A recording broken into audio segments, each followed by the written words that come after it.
Sebenarnya sudah banyak yang disampaikan oleh panjenengan Ibu Ki Hamid Khalili. Saya sudah tidak mungkin nambahi lah, yang WJ katanya nambahi WJ yang lama. Ya segoro. Akan tetapi saya perlu sampaikan sedikit, saya perlu sampaikan bahwa sekarang NU ini sedang dalam masa dibenturkan dengan gelombang besar. Di antara gelombang yang saat ini kita rasakan bersama-sama, tapi kita tidak menyadari bahwa kita sedang dibenturkan adalah adanya kasus yang menimpa Menteri Agama. Ini panjenengan harus tahu, panjenengan harus sadar sepenuhnya bahwa ini adalah propaganda. Menurut saya saat ini beliau Menteri Agama juga dituntut oleh kelompok lain yang mengharuskan memberikan nafkah, memberikan makan anak yatim per yatim 100.000 sekitar 1.000 anak yatim. Tuntutannya begitu. Apa sebenarnya motif di balik itu? Jangan kita tahu. Saya setiap ketemu sama teman-teman NU atau bahkan jamaah saya di masjid-masjid, saya pasti sampaikan ini agar sampean tidak terpancing. Karena suatu saat saya pernah itu jagung bersama bersama dengan tukang ojek, tukang panggulnya pasar Karangploso.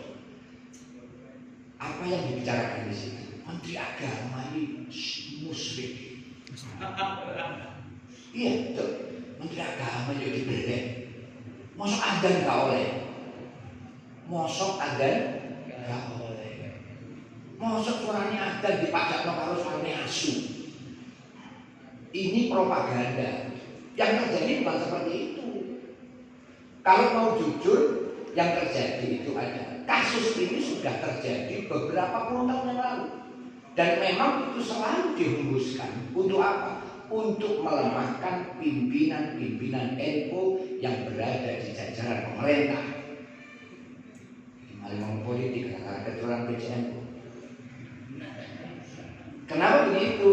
Karena ini termasuk pembunuhan karakter terhadap organisasi Nahdlatul Ulama. Dan saya tahu beberapa orang kader-kader NU marah juga sama Menteri Agama. Padahal Menteri Agama ini ya NU, ya repot lah. Menteri Agama ini NU, tapi orang NU gak paham kartu Menteri Agama, sehingga dia pun juga benci kepada Menteri Agama yang berasal dari NU. Kekhawatirannya adalah ketika mereka kemudian ikut-ikutan membenci Nahdlatul Ulama. Ayah ini didengar. Orang kecil bilang menteri kurang ajar. Dia tuh itu alumni pimpinan Ansor, PB Ansor. NU apa? NU, NU. Sehingga sekarang lagi berhembus ini. Wes sing penting Islam NU. Akhirnya gitu. Sama sadar itu sadar. Saya punya SK-nya. Saya ditransfer di WA. SK-nya apa sih? Isinya SK. Isinya SK itu bukan melarang adzan di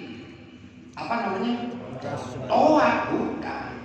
Tapi mengatur kualitas dan volume toa.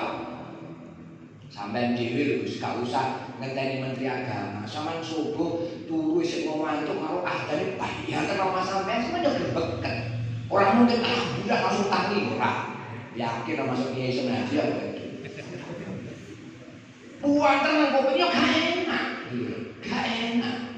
Nah itu yang diatur. Karena apa? Kita itu hidup tidak hanya di tengah umat Islam. NU itu hidup di tengah masyarakat umum. Enak sing Islam, enak sing gak Islam, enak sing NU, enak sing Muhammadiyah, enak yang lain. Dan itu diatur oleh negara supaya ibadah umat Islam ini menjadi tenang. Gak terganggu dengan yang lain. Kenapa sampean bisa sholat Jumat tenang, buri-buri, pojokan, senden, terus sampai turu? Sebab Jumatan sampai ini diatur negara. Nek gak diatur negara, sampean gelem apa yang di Israel, di Palestina. Wae Jumatan dibom. Wayahe sampean iktikaf di masjid malah dibom. Kenapa? Karena negara tidak mengatur proses ibadah umat Islam di dalamnya. Loh sampai ini sudah kita, bukan kita. Siapa kita? Hello. Kita itu wajib untuk membantu proses proses pemerintahan negara kita NKRI, yang mana pemerintah ini berusaha untuk menyelaraskan keinginan bangsa dan agama. Kalau negara itu memaksa, barangkali nun sewu zakat sampai diatur sama. Karena negara ini pimpinannya yo Islam, pimpinannya yo NU, akhirnya zakat urusan dhewe. Lek masalah liyane tak urusane, begitu.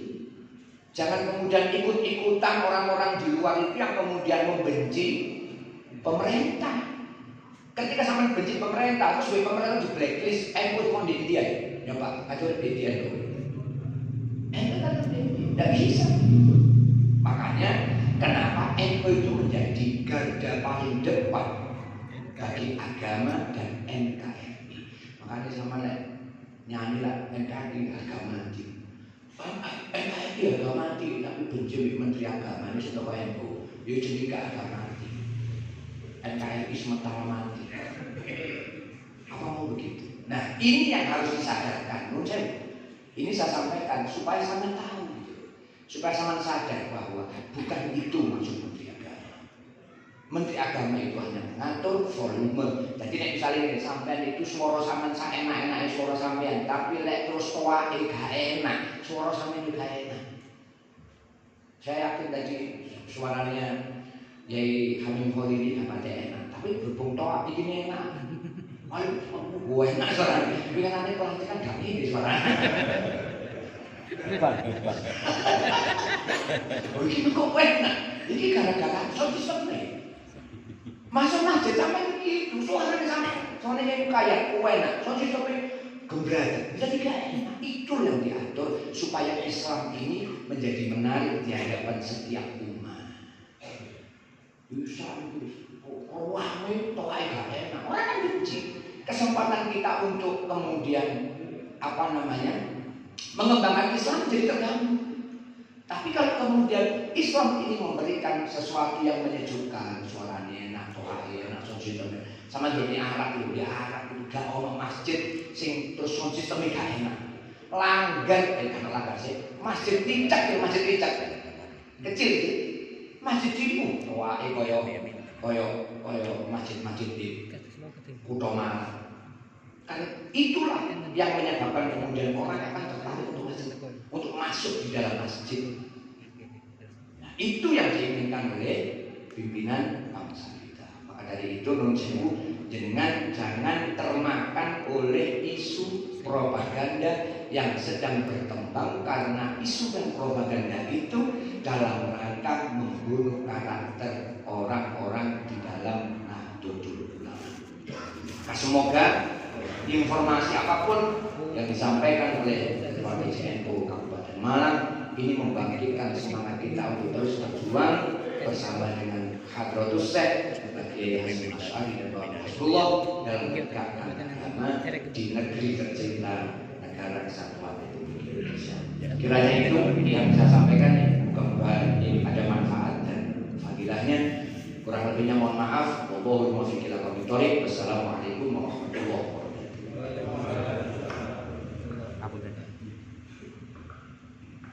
Terima kasih kepada Kiai Muhammad Khorasani atas tambahan informasi dan menyampaikan visi kita terkait isu-isu yang aktual. Misalnya ketika siapapun itu dari golongan kita, maka satu barisan kita harus membela. Karena seringkali kita diobok-obok dengan media sosial yang mana itu menganggap bahwa menyudutkan dari golongan kita sendiri. Intinya di situ. Jadi maksud gue tidak mulai informasi Pak. Saat ini pun ada kita bagi ada 3 tambahan informasi. Yang pertama dari LPNU, kan kemarin sudah mulai survei dan koordinasi. Yang kedua nanti dari LPNU akan menyampaikan, direkturnya akan menyampaikan perkembangan sampai dengan detik hari ini terkait sahabat mat. Dan yang ketiga nanti LPMNU Ustaz Zainal ataupun mungkin Gus Butin menyampaikan hasil yang kemarin sudah dibahas oleh tim LP. Selanjutnya kami persilakan Kiai Haji Ahmad Bisri Mustafa ADI kalau semangatkan untuk menyampaikan progres dari RDNU yang kemarin beberapa kali musyawarah. Monggo Kiai Mustafa dan Haji, monggo. Atau cukup nih.